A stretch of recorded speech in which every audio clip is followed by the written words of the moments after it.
Hello, and greetings from Conflict Solutions International.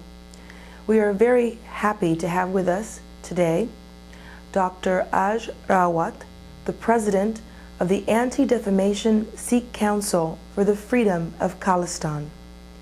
Today, he will be speaking with us about the persecution of minorities in the country of India, but also the persecution of minorities around the world. He will also be addressing how that fight continues and the work that he's doing through his league and through Sikhs around the world for addressing the rights of minorities in India and across the globe. We thank you for being with us. Hello, I'm Dr. Paramjit Singh Ajrawat. I'm President, Anti-Defamation Sikh Council for Freedom of Khalistan. I'm very grateful to Conflict Resolution International for inviting me and giving me the opportunity to share my views with you.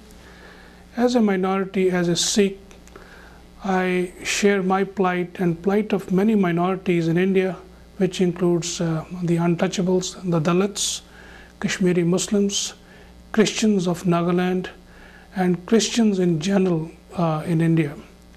We have all seen from time to time the movies, the pictures, read in the newspapers, how black untouchables have been treated worse than the animals, the way by the majority, the Brahmanical group and the radical group. The recent persecution about 3 years ago of the Christian nuns yet was another example. The persecution of thousands of Kashmiris in cold blood, and then over 300,000 Sikhs who have been killed and massacred in cold blood, and the persecution of the Nagas, who are freedom-loving people, who are a sovereign nation like the Sikhs, and who have been fighting for the freedom in Nagaland, which is west of Myanmar, or the old name Burma. This persecution goes on at multiple levels, whether it has been overt or covert. It has gone on for a long time.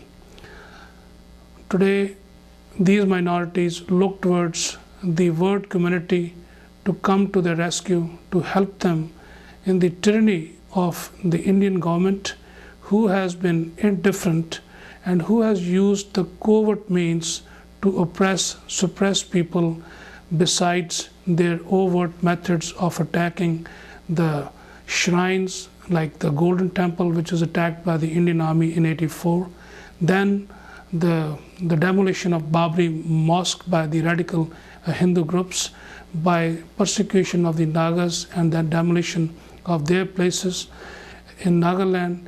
And the worst has been yet, besides these folks, the Dalits, the untouchables, who have been treated so bad.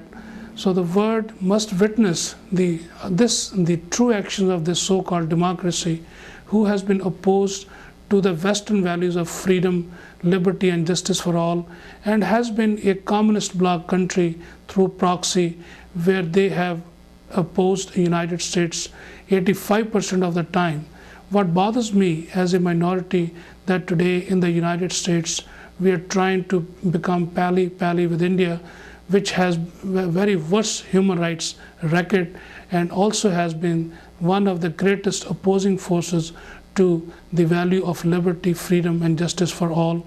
And they have joined hands with other negative forces in the last 5-6 decades.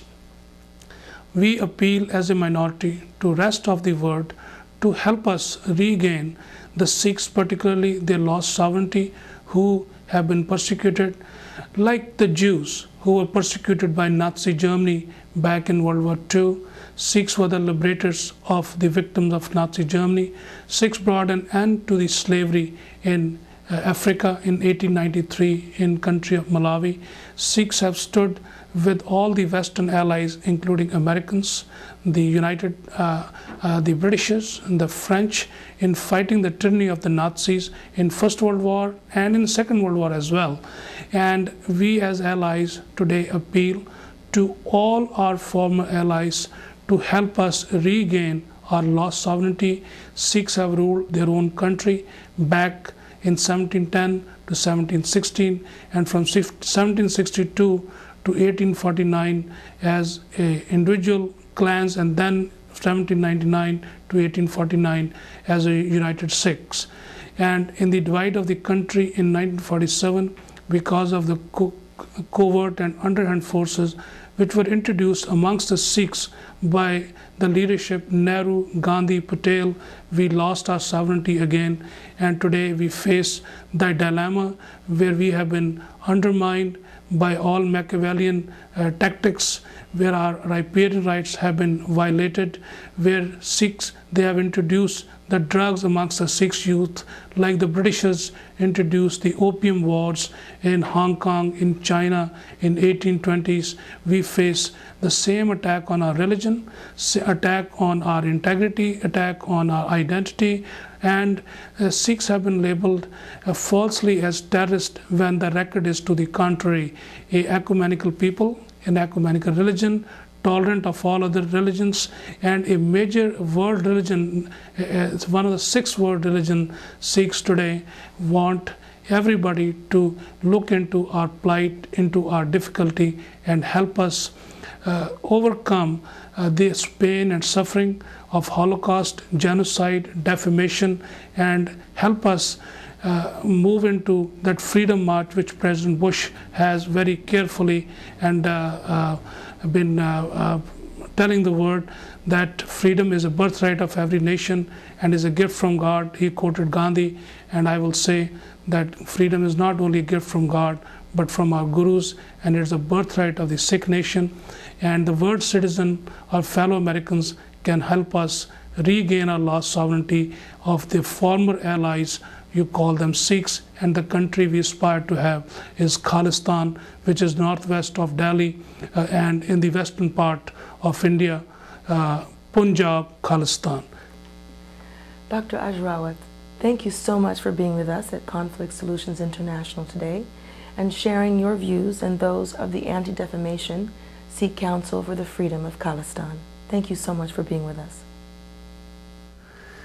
Alison, thank you very much for inviting me and give me the opportunity to express my viewpoint and the plight of the Sikhs. Thank you.